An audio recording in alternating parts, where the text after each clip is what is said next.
Hello and welcome back to Old Man Wisdom. It's currently the 23rd of September 2022 and we're just going to review what I was talking about last week on the Euro USD, and we're going to look at what we could expect for next week with some price action analysis. So let's get straight into it. You can see here the blue rectangle that I always paint to show where the week started. So all of these candles here are what's happened since Sunday evening through Monday, Tuesday, Wednesday, Thursday, and today, Friday, down here. Now, last week we talked about this line here, this area, the 0.98800 area, and we said that there was going to be two options here. So at the time, price was right up here, some 130 pips away.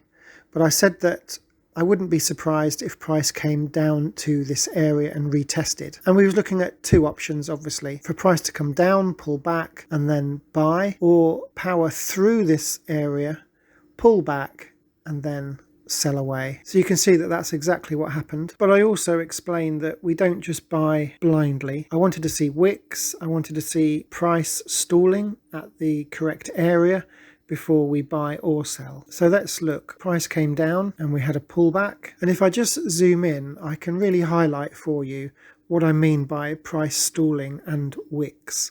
So we had a long wick coupled with 1, 2, 3, 4 hours of price just stalling literally on this line that I've had painted for weeks now. In fact, months. And what's beautiful about this, just like we had the other week, is we have a candle here that indicates where we can put a stop loss. So if you had have sold anywhere around this area, you'd have had a stop loss of no more than 40 pips. And of course, it's dropped away for nearly 200 pips.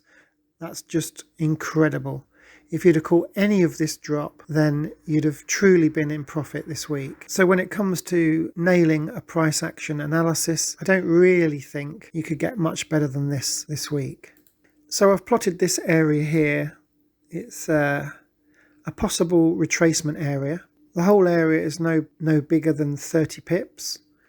And what I'd like to see for next week is for price to come up to, in or around this area. Again, we want to see price stalling with wicks or candles, several of them if possible, around this area, and then we're going to look to sell.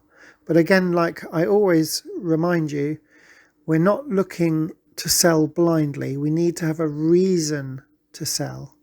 Now, it could be that price pushes right the way back up to here, and we get a similar situation that we had this week where price is stalling at this powerful area. But to begin with, I want to be looking around here. So why not just plot this area on your chart and let's just see what happens. Now you can see why this is a key area. You can see that price has stalled here before and that it took a couple of really strong candles to push through this zone. So where once it was support, now we're banking on it to be resistance. But like I said, we want to see wicks, or we want to see a number of candles struggling to get through this zone before we even contemplate selling the market on the Euro USD next week. So really, this is the first zone, and of course, back up to this red line would be a second zone of interest. But like I say, if you were following the video from last week, this line that I drew was not drawn for no reason at all. It was a very powerful area drawn or taken from the monthly chart. So that's why I chose this area for the last few weeks and months. So hopefully that's given you an idea what to look out for on the Euro USD next week. If you find this information interesting or useful, then please remember to subscribe to the channel. Hit the notification bell as well so that you can be alerted when new videos are released, or simply just give the video a thumbs up if you enjoyed what you saw. So in the meantime, thank you for watching, enjoy your weekend, and I'll be speaking to you very soon.